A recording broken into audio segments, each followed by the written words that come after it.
Welcome to this Facebook Live from the European Parliament's building in Strasbourg. Here with us today is Claudia Gamon. Hello, Claudia. Hi. From Austria, who is a member of the party NEOS, our member party, and we are discussing with her about the Conference on the Future of Europe, who today first launched its plenary session here in Strasbourg. Claudia, what are your first impressions this morning here in the plenary? It's been really exciting because we already had our first caucus meeting, so everybody who's from the Renew family, from the national parliaments, from the Commission, from the Committee of Regions, and our MEPs, of course, were all together.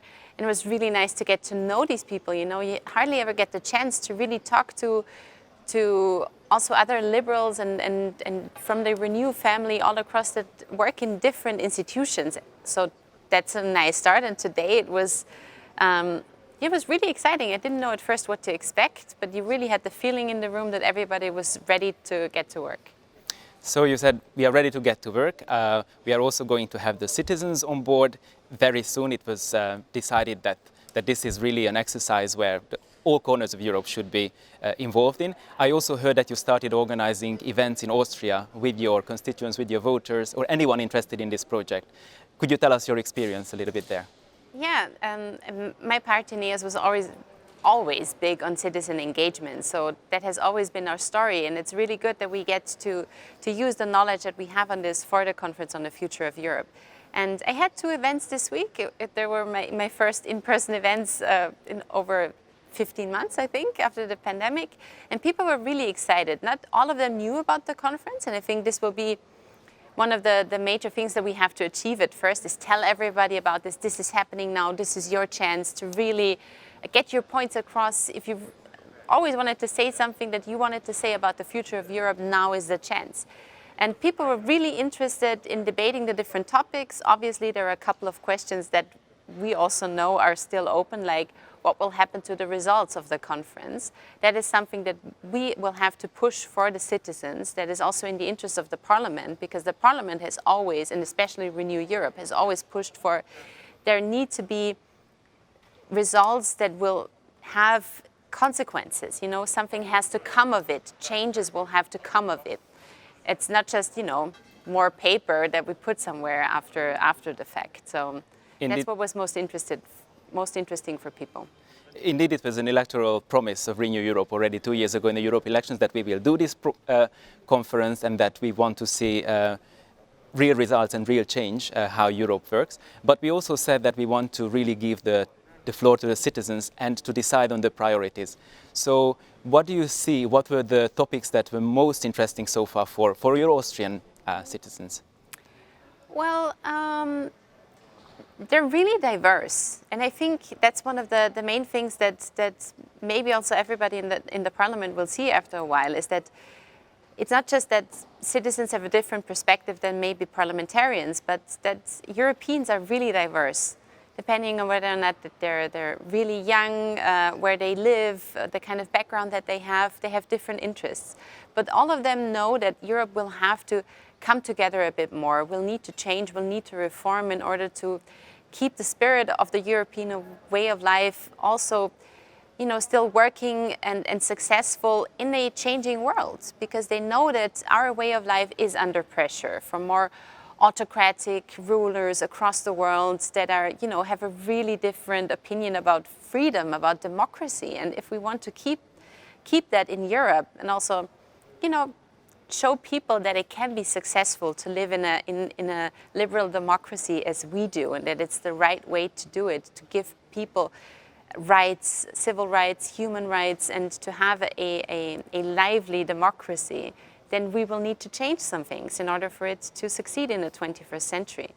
And that is very important for many people. Human rights is such an important issue to Europeans, and they see that sometimes we don't always live up also to our own values. That is something that many people are concerned about, especially what is happening in some of the European member states, such as Hungary or also Poland, but also what is happening outside of the European Union and how we react to that in our foreign policy.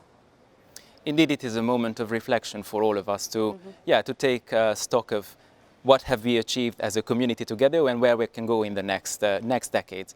So it is really forward-looking into the future, but also to the present of how you can make the Union a better functioning institution and how Europe can serve the citizens better.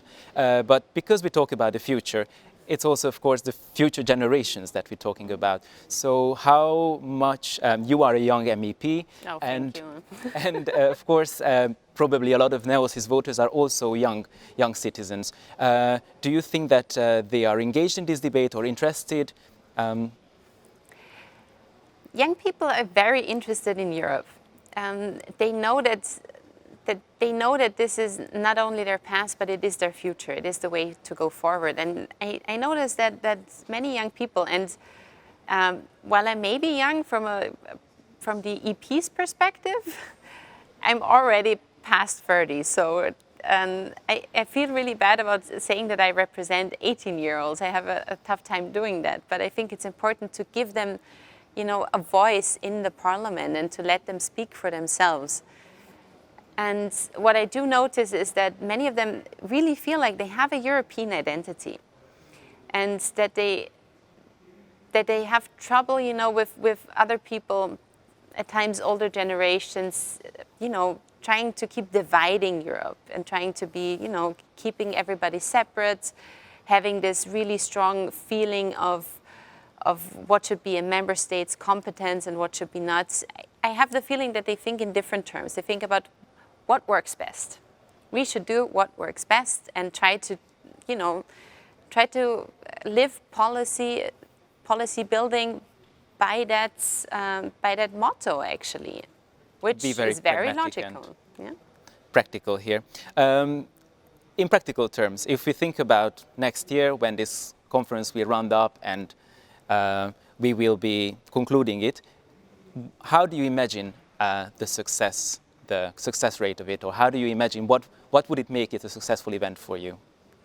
It's a good question, and I think it's not really easy to answer it right now, because I do feel like this conference will have its own dynamic.